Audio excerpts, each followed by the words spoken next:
Je vais très bien, Bachir, parce que j'ai relu la charte de l'impérialisme. Ah. Et j'ai retrouvé, parce qu'on nous demandait ici un jour que... Quelle est la source? Quelle est la source? Oui. Voilà. Alors Bachir est venu avec la source.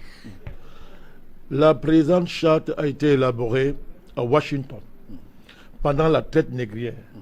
Ensuite, discrètement négociée à la conférence de Berlin en 1885, pendant que les puissances occidentales se partageaient l'Afrique. Elle a été renégociée secrètement à Yalta au moment du partage du monde en deux blocs après la Deuxième Guerre mondiale et pendant la création des sociétés des nations, l'ancêtre de l'ONU. Bachir, la source de ce document, je vous le dis, c'est le musée de Tervuren. Tervuren, c'est en Belgique, je crois.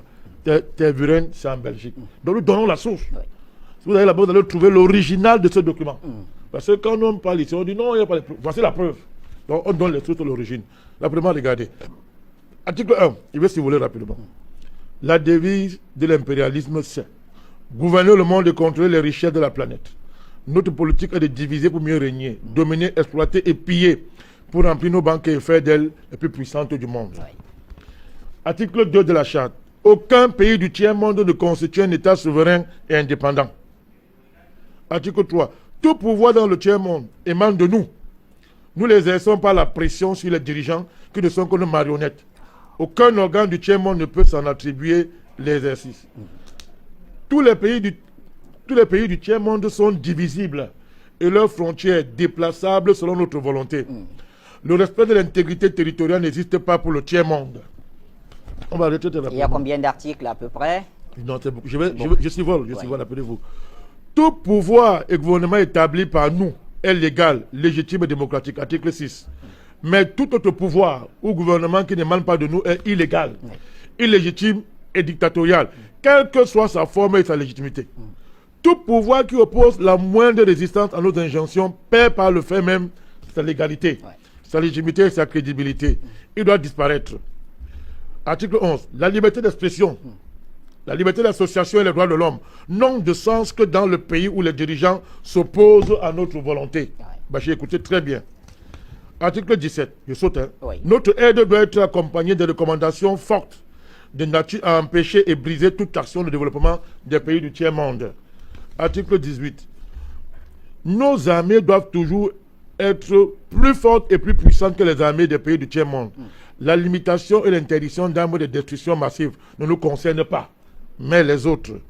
Nos armées doivent s'entraider et s'unir dans la guerre contre l'armée d'un pays faible pour afficher notre suprématie et se faire craindre par les pays du tiers-monde.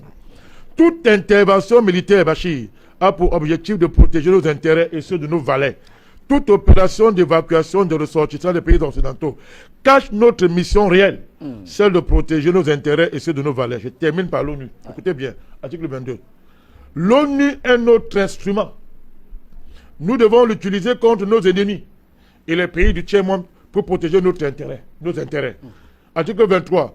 Notre objectif est de déstabiliser et détruire les régimes qui nous sont hostiles et installer nos marionnettes sous la protection de nos militaires, sous la couverture des mandats des forces de l'ONU.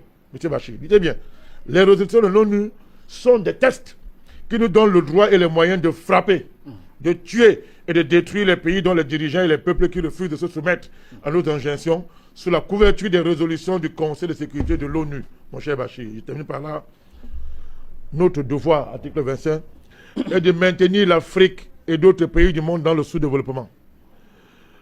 Installer la misère, la division, les guerres, le chaos pour les dominer, les exploiter et les piller, ouvrez vos oreilles, à travers les missions des Nations Unies, mon cher Bachir.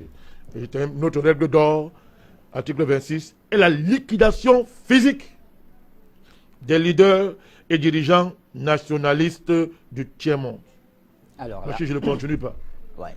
Charte de l'impérialisme. Je vous dis, on en a demandé, il n'y a pas la source.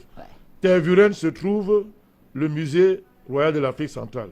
Tervuren est une commune néerlandophone de Belgique, située en région flamande, dans la province du Brabant flamand. Tervuren, oui. On donne les sources, on donne le lieu. Très bien.